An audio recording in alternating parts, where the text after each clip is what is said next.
नमस्कार ज्योतिष प्रेमियों, आप सभी का स्वागत है एस्ट्रो कुंडली यूट्यूब चैनल में। मित्रों, हमारे साथ जुड़े रहने के लिए एस्ट्रो कुंडली यूट्यूब चैनल को सब्सक्राइब करें, अपने मित्रों में शेयर करें। वीडियो पसंद आता है तो लाइक करें। कमेंट सेक्शन में अपना डिटेल लिखें, अपने प्रश्नों को भी पूछ सकते हैं। कुंडली के माफ़ कीजिएगा, वीडियो के अंत में हम एक निःशुल्क कुंडली का चयन करते हैं जिनके प्रश्नों के बारे में उत्तर दिया जाता है।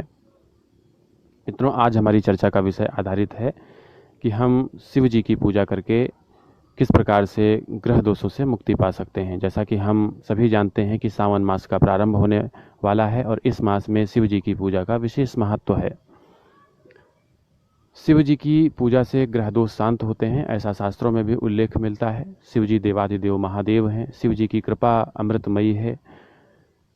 मित्रों, ग्रहों से संबंधित जब दोष हमारी कुंडली में उत्पन्न हो जाते हैं तो हमको जो चीज़ें मिलने वाली होती हैं वे नहीं मिलती हैं। तमाम प्रकार की बाधाएं उत्पन्न होने लगती हैं, चाहे वह आपका आय का क्षेत्र हो, करियर का क्षेत्र हो, धन का क्षेत्र हो, नौकरी से संबंधित समस्या हो, स्वास्थ्य से संबंधित समस्या हो, जीवन में आपके पति पत्नी की समस्या हो और रोग से कोई संबंधित समस्या हो सकती है। ऐसी स्थिति में यदि आप हैं, आपकी कुंडली नहीं भी है, आपके बहुत सारे ऐसे लोग होते हैं जिनके पास में डिटेल नहीं होता है, वे लक्षणों के आधार पर जान सकते हैं कि आपकी कुंडली में किस ग्रह के कमज़ोर होने पर ऐसी स्थिति उत्पन्न हो रही है। मित्रों, जब हमारी कुंडली में कोई ग्रह मार्केस हो जाता है, कुंडली में कोई ग्रह नीच की अवस्था में हो जाता है, कुंडली में कोई ग्रह पाप ग्रह के साथ में युति बना लेता है, तब वे शुभ फल नहीं देते हैं और उनसे संबंधित अशुभ फलों का निर्माण होने लगता है और हम अपने जीवन में बहुत परेशान हो जाते हैं। तो आइए शुरू करते हैं। सबसे पहला ग्रह सूर्य ग्रह लेते हैं। सूर्य ग्रह जब हमारी कुंडली में कमज़ोर होता है, नीच की अवस्था में होता है, मार्केस होता है, तो ऐसी स्थिति में हमारे अंदर विचारों की उठापटक होने लगती है। हम एक अंतिम निर्णय की अवस्था में कभी पहुंच नहीं पाते हैं। मन में तमाम प्रकार की दुविधाएं उत्पन्न होने लगती हैं। समाज में आपको वो स्थान नहीं मिलता है जिसके आप हकदार होते हैं। आप कभी ऐसी स्थिति में नहीं पहुंच पाते हैं जिससे कि आपको लोग जान सकें, आपके नाम से आपको पहचाना जा सके। और इसके दूसरे लक्षण इस प्रकार से होते हैं कि व्यक्ति को नमकीन बहुत अच्छा लगने लगता है, व्यक्ति नमक बहुत ज़्यादा खाने लगता है, खाने में थाली में कुछ छूट जाता है और मुंह में लार जैसी स्थिति बनने लगती है। लार बहुत ज़्यादा बनती है, थूकने की इच्छा करती रहती है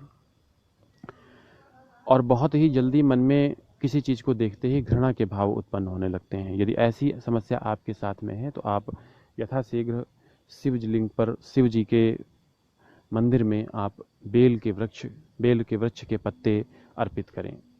बेल के पत्ते भगवान के त्रिनेत्र का स्वरूप होते हैं। जैसे ही आप बेल के पत्तों से शिव जी की पूजा करते हैं, वैसे ही आपकी कुंडली में सूर्य के दोष दूर हो जाते हैं और आपको इस सभी समस्याओं से मुक्ति मिल जाती है। आइए बात करते हैं चंद्र ग्रह की। चंद्रमा मन का स्वामी होता है और यदि चंद्रमा कुंडली में अच्छा नहीं है तो ऐसी स्थिति में आपको मानसिक बीमारियों का शिकार होना पड़ सकता है। आपके ऊपर कोई कलंक लगा सकता है, मन में चंचलता आ जाती है और व्यक्ति के जो प्रेम करने की स्थिति होती है वो उसके जो उम्र होती है उसमें डिफरेंस आ जाता है। कहने का मतलब यह है कि यदि चंद्रमा बहुत अच्छी स्थिति में नहीं है तो व्यक्ति अपनी उम्र से बड़े व्यक्तियों को प्रेम करने लगता है। तो इससे एक सामाजिक निंदा की स्थिति व्यक्ति के सामने बनती हुई पाई जाती है। यदि आप इससे बचना चाहते हैं तो आप देवाधिदेव महादेव को दूध अर्पित करें। सावन मास में दूध स्वयं लेना खाद्य पदार्थों के रूप में वर्जित माना गया है, पर ध्यान देने योग्य बात यह रहेगी कि आप दूध को उबला हुआ ना लें या पैकेट का दूध ना लें। आप किसी डेयरी से ताज़ा दूध लें, तभी भगवान शिव को अर्पित करें, क्योंकि जो पैकेट का दूध होता है वह पाश्चुरीकृत होता है और उसको कुछ सेंटीग्रेड पर एक नियत समय के लिए उबाला जाता है।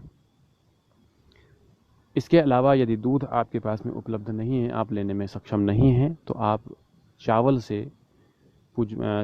आप अर्पित कर सकते हैं। चावल को अक्षत कहा जाता है, पर ध्यान देने योग्य बात यह रहेगी कि चावल टूटा हुआ ना हो।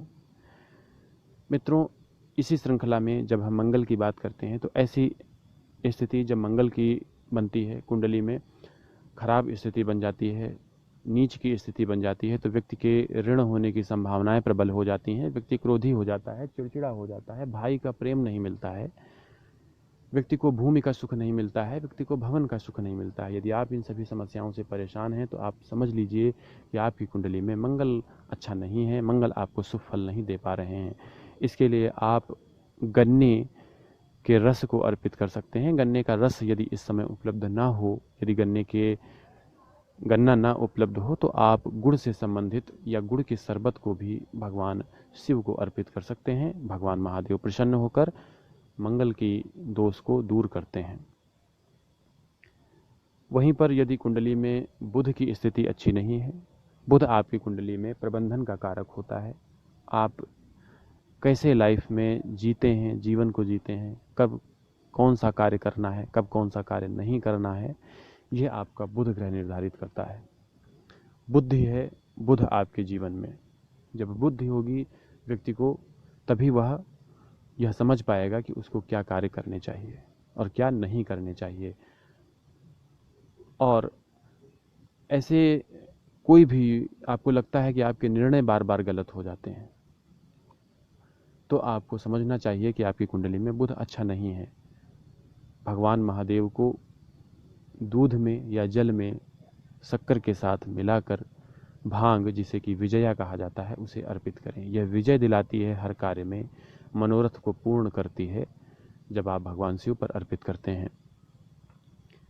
बृहस्पति कुंडली में कमजोर हो जाता है तो व्यक्ति के अंदर ज्ञान की कमी हो जाती है, व्यक्ति के रास्ते में भटकाव आ जाता है, व्यक्ति नशे की तरफ बढ़ जाता है, व्यक्ति के अंदर ज्ञान नहीं रहता है, विवेक शून्य हो जाता है, अध्यात्म से विमुख हो जाता है। ऐसी स्थितियां बनती हैं।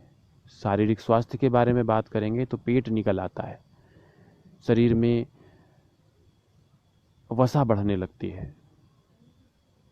ऐसी समस्याएं उत्पन्न होती हैं जब आपकी कुंडली में बृहस्पति अच्छी अवस्था में नहीं होते हैं। तो आप चंदन को अर्पित करें। चंदन ऐसा नहीं होना चाहिए कि आप मार्केट से लेकर चले आते हैं जो 10 रुपए का आता है और उसे घिसकर भगवान को अर्पित कर दें। आप चंदन की लकड़ी लाएं, महादेव की प्रतिमा के सामने बैठें और उसे घिसें वहीं पर, और अपनी हाथों से, अपनी उंगलियों से भगवान महादेव को लगाएं, तभी आपका कल्याण होगा।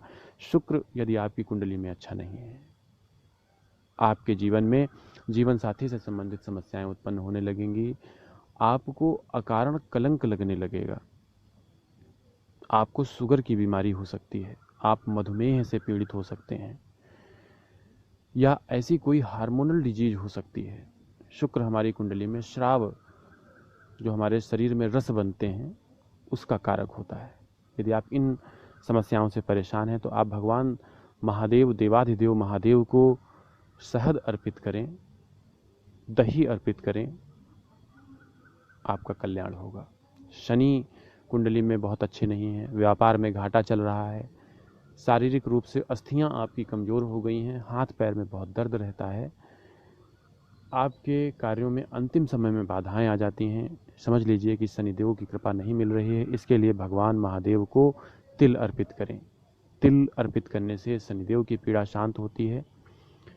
और इसी के साथ में राहु और केतु की भी, तिल के साथ में ही राहु और केतु के दोषों से भी मुक्ति पा सकते हैं।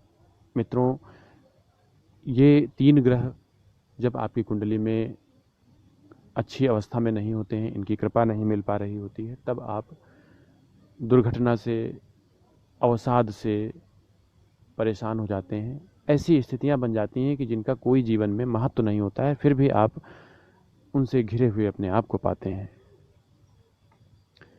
तो तिल से पूजन करें, तिल जल में घोलें और उसको फिर भगवान शिव को अर्पित करें, आपका कल्याण होगा।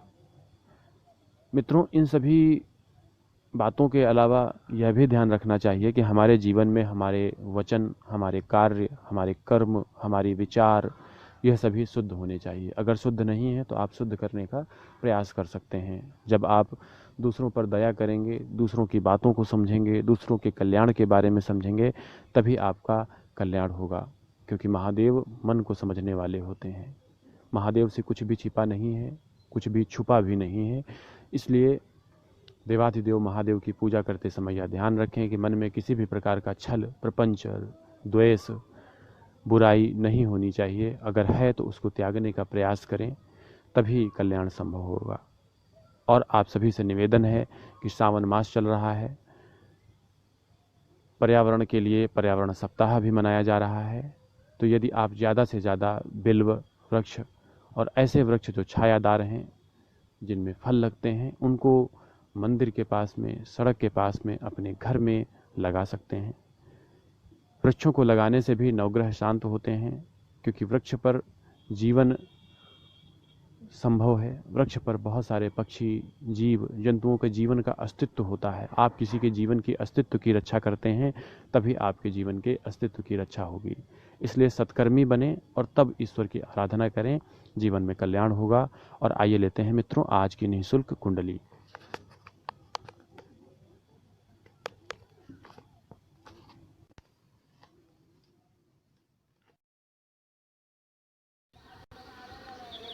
अनिकेत युवराज मेश्राम जी की कुंडली निःशुल्क चुनी गई है।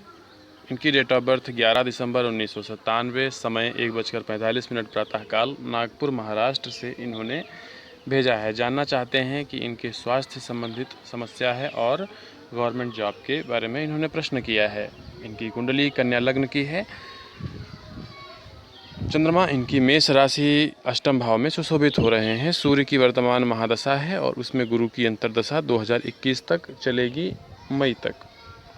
पहले तो जान लेते हैं इनके स्वास्थ्य के बारे में। स्वास्थ्य इनका ठीक है, क्योंकि मंगल अपनी ही उच्च राशि में है, इसलिए डरने की कोई बात नहीं है। जो समस्याएं हैं वो अल्पकालिक हैं। आप हनुमान जी की आराधना करें, उन्हें सिंदूर लगाएं, उनके मंदिर में जाएं और मंगलवार के दिन गुड़ और चने का गरीबों में दान करें। इससे आपको शीघ्र ही स्वास्थ्य का लाभ मिलेगा। हनुमान चालीसा अवश्य पढ़ें। अब इन्होंने प्रश्न किया है गवर्नमेंट जॉब से संबंधित प्रश्न। तो इनकी कुंडली में जो चतुर्थ भाव के स्वामी हैं और सप्तम भाव के स्वामी जो बृहस्पति बन रहे हैं, वह मकर राशि में नीच की अवस्था में है। यह स्थिति अच्छी नहीं है। एक उच्च पद, एक ऐसी पद को दिलाने के लिए जो आपको, जिसमें वाहन मिलता हो, जिसमें आपको रहने के लिए भूमि मिलता, भवन मिलता हो, ऐसे संकेत अच्छे, इस ग्रह के कमज़ोर हो जाने के कारण ऐसे संकेत नहीं मिलते हैं। आपको क्या करना चाहिए? आपको बृहस्पति की आराधना करनी चाहिए। केले के जड़ में, केले के वृक्ष की जड़ में जल अर्पित करें। बृहस्पतिवार के दिन गाय को केला खिला सकते हैं, इससे भी बृहस्पति ग्रह बलवान होता है। चाहे तो बृहस्पतिवार का व्रत भी धारण करें जब आपका स्वास्थ्य अच्छा हो जाए। दूसरा यह है कि बैंकिंग क्षेत्र में या क्लर्क के क्षेत्र में, जब आप क्लरिकल कैडर में आप ट्राई करेंगे तो वहाँ पे आपकी कुंडली में सरकारी नौकरी के योग मिल बन रहे हैं। परंतु बहुत बड़े ऑफिसर, आईएएस या यूपीएससी, इस तरीके के योग आपकी कुंडली में नहीं दिखाई पड़ते हैं। ग्रुप सी में तैयारी कर सकते हैं, है ना। हमारा कोई उद्देश्य आपको हतोत्साहित नहीं करना है। आप करें, तैयारी करें, लेकिन एक कुंडली के जो ग्रहों की स्थितियां हैं उसके अनुसार हम बताते हैं। और मित्रों, आप अधिक से अधिक कर्म करें, यही महानता है आपकी। तो जो गवर्नमेंट जॉब की बात आपने किया कि कब तक लगेगी, तो इसकी स्थिति आपकी 2021 के बाद में ही स्पष्ट होगी, अभी योग नहीं है। तो मित्रों, ये थी आज की कुंडली जिसको चुना गया। इसके लिए आप भी अपना date of birth, time of birth, birth place, ये सब लिखकर हमें व्हाट्सअप कर सकते हैं। व्हाट्सअप नंबर 7497941472 है। हमें आपके व्हाट्सएप का इंतज़ार रहेगा। धन्यवाद।